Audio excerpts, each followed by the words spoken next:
আপনাকে পাওয়ার জন্য আসছি। আল্লাহ তাআলা বলেন, হে ফেরেশতারা, এই বান্দাগুলো কি আমি আল্লাহকে দেখেছে? আল্লাহ তাআলা প্রশ্ন জবাবে ফেরেশতারা বলেন, আয় আল্লাহ, এই বান্দাগুলো আপনাকে দেখেনি। আপনাকে না দেখিয়ে বান্দাগুলো চরমুলে দৌড়ায়। আপনাকে পাওয়ার জন্য বান্দা সারসিনের ময়দানে দৌড়ায়। এই বান্দাগুলো ওজনের ময়দানে দৌড়ায়।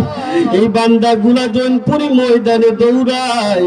এই বান্দাগুলা সারসিনের ময়দানে দৌড়ায়, তবলিগের ময়দানে দৌড়ায় আপনাকে পাওয়ার জন্য।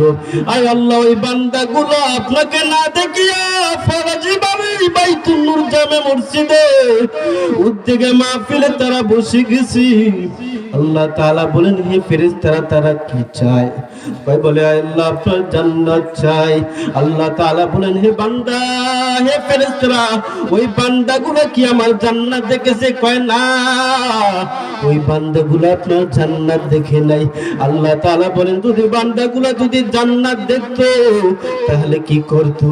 আল্লাহ তাআলার প্রশ্নের উত্তরে ফেরেশতারা বলেন, আল্লাহ, আপনার বান্দারা যদি জান্নাত দেখতো, জান্নাত পাওয়ার জন্য দুনিয়া সবকিছু ফালাই দিয়া তারা পেরেশানি হয়ে যেত। বলি সুবহানাল্লাহ, আর বলি সুবহানাল্লাহ। শুধু তাই নয়, আল্লাহ তাআলা বলেন, হে ফেরেশতারা, ওই বান্দাগুলো কি থেকে নাজাত চায়? আল্লাহ তাআলার উত্তর ফেরেশতারা বলেন, আল্লাহ, ওই বান্দাগুলো আপনার জাহান্নাম থেকে নাজাত চায়। আল্লাহ তাআলা বলেন, হে হাবিব, হে ফেরেশতাদের দল, ওই বান্দাগুলো কি আমার জাহান্নাম দেখেছি? আল্লাহ তাআলার উত্তরে বলে ফেরেশতারা বলেন, হে আল্লাহ, ওই বান্দাগুলো আপনার জাহান্নাম দেখে না। উলামায়ে কিরামদের কাছে শুনেছে জাহান্নাম একটা ভয়ঙ্কর আযাব আছে। জাহান্নাম অনেক আযাব আছে, শাস্তি আছে, গজব আছে। আল্লাহ তাআলা বলেন, তারা যদি আমার জাহান্নাম দেখতো, ফেরেশতা বলে, আপনার জাহান্নাম যদি তারা দেখতো, জাহান্নাম থেকে বাঁচার জন্য তারা সর্বাবস্থায় পেরেশানি হয়ে যেত। বলি সুবহানাল্লাহ। হে ফেরেশতারা, তারা তো জাহান্নাম দেখে নাই। ফেরেশতারা বলে, আল্লাহ, আপনার জাহান্নাম দেখে নাই। উলামায়ে কিরামদের বয়ান শুনেছে চোখের পানি ছাড়িয়া, ওই জাহান্নাম থেকে মাপ পাওয়ার জন্য আজকে বাইতুল নূর জামে মসজিদে উদ্যোগে মাহফিলে তারা এসে বসে তারা পানি ঝরাইতেছে। বলে সুবহানাল্লাহ। আর হাদিসের ভিতরে আছে, যে বান্দা বান্দিগুলা জাহান্নামের ভয়ে যারা কান্না করবে, চোখ থেকে পানি বেরিয়ে আসলে ওই চেহারাকে জাহান্নামের আগুনে স্পষ্ট করবে না। শুধু তাই নয়, আল্লাহ তাআলা বলেন, হে ফেরেশতার দল, তোমরা সাক্ষী থাকো, আমি আল্লাহ রাব্বুল আলামিন ওই ফরাজি বাড়ি বাইতুল নূর জামে মসজিদের মাহফিলে যারা আসছে, আমি আল্লাহ তাআলা তাদেরকে maaf করে দেই। বলি সুবহানাল্লাহ। আর জোরে বলি সুবহানাল্লাহ। ফেরেশতারা বলে, আল্লাহ, অনেকে মাহফিল শোনার জন্য আসে নাই, অনেকে দেখতে আসে, অনেকে অজুহাত খোঁজার জন্য আসে। আল্লাহ রাব্বুল আলামিন বলে, হে ফেরেশতারা, যারা নেক বান্দাদের সাথে বদ বান্দারা যদি বসে যায়, ভালো বান্দার সাথে যদি খারাপ বান্দারাও যদি বসে যায় মাহফিলে, তোমরা সাক্ষী থাকো, আমি আল্লাহ রাব্বুল আলামিন ওই বান্দাদেরকে আমি maaf করে দিই। বলি সুবহানাল্লাহ। আর জোরে বলি সুবহানাল্লাহ। এজন্য জিকির করার দরকার আছে কি আছে না? সবাই বলেন, জিকির করার দরকার আছে কি আছে না? আমাদের উলামায়ে কিরামদের জিকিরের কথা বলছে কি বলছে না? এই জিকির করবে এরা নির্দেশ কার? আর জোরে বলে কার? আল্লাহ আল্লাহ क्या मुबारक नाम है, अल्लाह अल्लाह आशिकों कम है। हमेशा जिक्र करो मुमिन, जिक्र থেকে গাফিল থাইকো না। জিকির করো মুমিন জিকির থেকে গাফিল থাইকো না। অনেকে জিকিরের নামে ভণ্ডামি করে, আছে কি আছে না? জিকির করে বাবার জিকির আছে কি আছে না? বাবা আমার বিশ্বলি বিশ্বলি কাবলার কাবা, বাবার জন্য কাঁদে আমার মন। বলে কি বলে না? কথা কয় না, বলে কি বলে না? জিকির করব কার? জিকিরের প্রশংসা হবে কার? আর ধরে বলে কার? জিকিরের মধ্যে কেন বাবার প্রশংসা করেন? সবচেয়ে উত্তম জিকির হলো লা ইলাহা ইল্লাল্লাহ। আর জোরে বলে সুবহানাল্লাহ। জিকির করা দরকার আছে কি আছে না? হ্যাঁ, করা যাবে। বাবার জিকির না আল্লাহর জিকির? জিকির নামে ফিকির করো তুমি বড় শিয়ানা, জটলাদারি ফুলকি মারি গাজার ভিতর আস্তানা।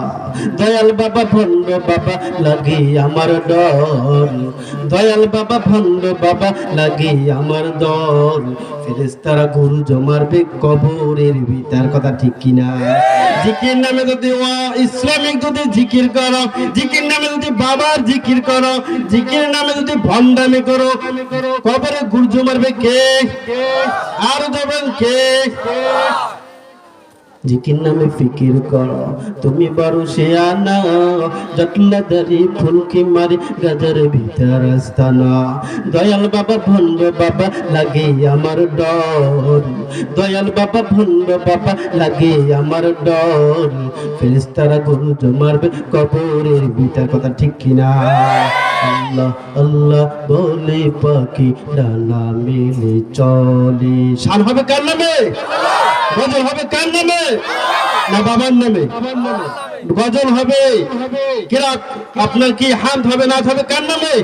আল্লাহ আল্লাহ বলে পাখি ডানা মেলে চলে, সূর্য ওঠে আলো নিয়ে পৃথিবী যাই তার কোলে।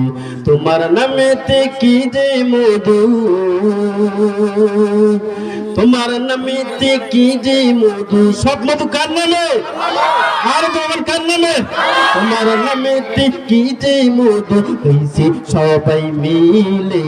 আল্লাহ আল্লাহ বলে পাখি ডানা মেলে চলে, সূর্য ওঠে আলো নিয়ে পৃথিবী যাই তার কোলে। বলে নারায়ে তাকবীর, নারায়ে রিসালাত। ইমানদার মুসলমান আল্লাহর গোলাম জিকির করতে হবে কার? আল্লাহর হাবিব বলছেন বান্দার একটা কলব আছে, ওই কলব যখন মরিচা পড়িয়া যায়, আমাদের দুনিয়ার জমিনে যদি একটা দাহান যদি ধারালো করে যদি ধুয়ে দেয়, জং পড়ে যায় কি যায় না? ওই দাহানটা যদি কামারে নিয়ে কাছে যদি নিয়ে আবার ধারালো ভাবে আইনে যদি কাজ করে শান্তি পাওয়া যায় কি যায় না? আল্লাহর হাবিব বলছেন বান্দার একটা কলব আছে, এই কলব নামাজ না পড়তে পড়তে জং হয়ে গেছে, সুদ খাইতে খাইতে জং পড়ে গেছে, ঘুষ খাইতে খাইতে জং পড়ে গেছে, বেনামাজি হইতে হইতে জং পড়ে গেছে, কোরআন সুন্নাহ অনুযায়ী না মানার কারণে ওই কলবটা জং পড়ে গেছে। ওই কলবটা পরিষ্কার করার জন্য এক নম্বর যন্ত্র হইছে মাওলা পাকের জিকির। বলি সুবহানাল্লাহ, আর যে বলে সুবহানাল্লাহ। আল্লাহর হাবিব বলেন কাল কিয়ামতের দিন একদল ফেরেশতারা ঘোষণা করবে কোথায় আছে জ্ঞানী দল। জ্ঞানী কারা? অন্য অন্য ফেরেশতারা বলবে জ্ঞানী কারা? দুনিয়া বসে যারা দাঁড়াইয়া, যারা বসে, যারা শুইয়া আল্লাহ তাআলা জিকির করছে, ওই সমস্ত ব্যক্তিগুলা হলো জ্ঞানী দল। সুবহানাল্লাহ। আর ফেরেশতারা নিশানিয়া কিয়ামতের ময়দানে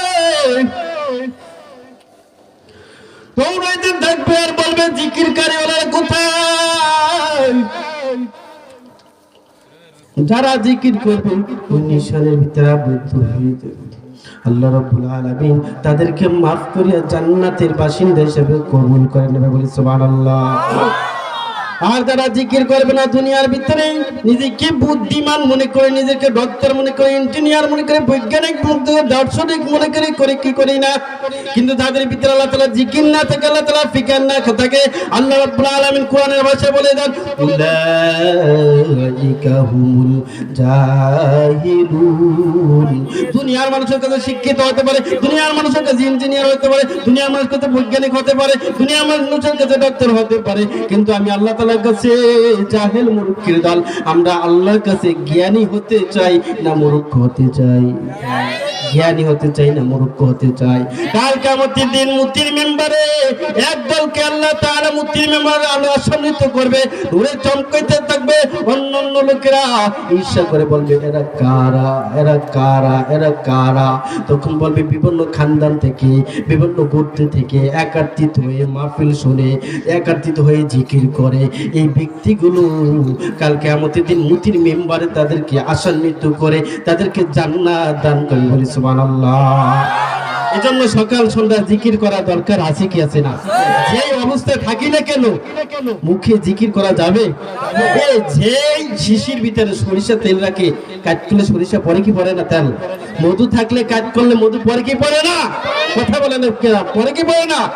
যদি কলবে জিকির থাকে, আল্লাহ না করে মৃত্যুর যুদ্ধে আহসান হয়ে যায়, ও আসমান থেকে ফয়সালা হয়ে যায়, তাই মৃত্যুর সময়ও বান্দা কালিমার সহিত মৃত্যু বরণ করবে। বলি সুবহানাল্লাহ।